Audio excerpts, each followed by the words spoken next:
Hello అందరికీ welcome to my channel. ఈరోజు recipe అయితే బెండకాయతో అండి. ఒకసారి వెరైటీగా చూపిస్తాను, ట్రై చేసి చూడండి ఎప్పుడైనా ట్రై చేయకపోతే.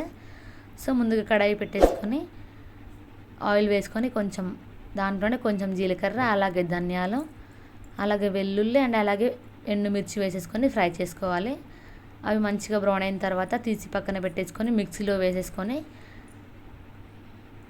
పక్కన పెట్టేసుకోవాలి. ఇట్లా అయిపోయిన తర్వాత అదే కడాయిలో మనమైతే బెండకాయలు కూడా ఫ్రై చేసుకోవాలి. బెండకాయలు కూడా మంచిగా ఫ్రై అయిపోయిన తర్వాత పక్కన పెట్టేసుకోవాలి.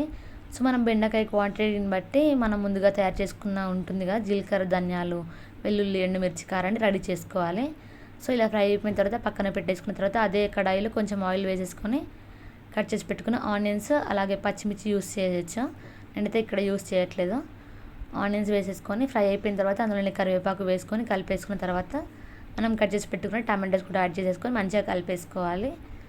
దాంట్లోనే కొద్దిగా పసుపు యాడ్ చేసేసుకొని కలిపేసుకోవాలి. టమాటో మెత్తబడేంత వరకు దాంట్లోనే కొంచెం ఉప్పు వేసేసుకొని కలిపేసుకోవాలి. దాని తర్వాత మనం ముందుగా రెడీ చేసి పెట్టుకున్నాం కదా జీలకర్ర, వెల్లుల్లి, ఎండుమిర్చి, దాంతో ఆ పేస్ట్ వేసేసుకొని కలిపేసుకోవాలి. మంచిగా కలిపేసుకున్న తర్వాత దాంట్లోనే కారం, కొంచెం ఉప్పు వేసేసుకొని కలిపేసుకోవాలి.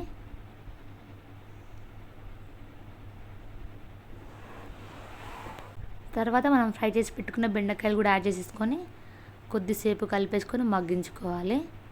ఒక 2 మినిట్స్ మగ్గించుకున్న తర్వాత దాంట్లోనే కొద్దిగా వాటర్ అయితే యాడ్ చేసేసుకోవాలి. వాటర్ బదులు చింతపండు రసాన్ని యాడ్ చేసుకుంటే బాగుంటుంది. సో ఇలా ఒక 5 మినిట్స్ అయితే మసలనిస్తే ఈజీగా అయితే రెడీ అయిపోతుంది కర్రీ, చాలా బాగుంటుంది. ఇందులో మీరు ధనియాల పౌడర్ యాడ్ చేసుకోవచ్చు. సో ఒక 5 మినిట్స్ ఇట్లా మసాలానిస్తే ఈజీగా అయితే రెడీ అయిపోతుంది కర్రీ. ఎప్పుడైనా ట్రై చేయకపోతే ఇలా ట్రై చేసి చూడండి. అండ్ అలాగే నా ఛానల్ ఎవరైతే కొత్తగా చూస్తున్నారో సబ్స్క్రైబ్ చేయడం మర్చిపోకండి. వీడియో నచ్చితే లైక్ చేయండి, షేర్ చేయండి, కామెంట్ చేయండి. సో చూసారు కదా, సింపుల్గా అయితే బెండకాయ కర్రీ అయితే రెడీ అయిపోయింది. ఇట్లా ట్రై చేయకపోతే ఒకసారి ట్రై చేసి చూడండి. వాటర్ కంటే కొంచెం చింతపండు రసం అయితే బాగుంటుంది. సో చూసారు కదా, సింపుల్గా అయితే రెడీ అయిపోయింది. So thanks for watching. Subscribe my channel.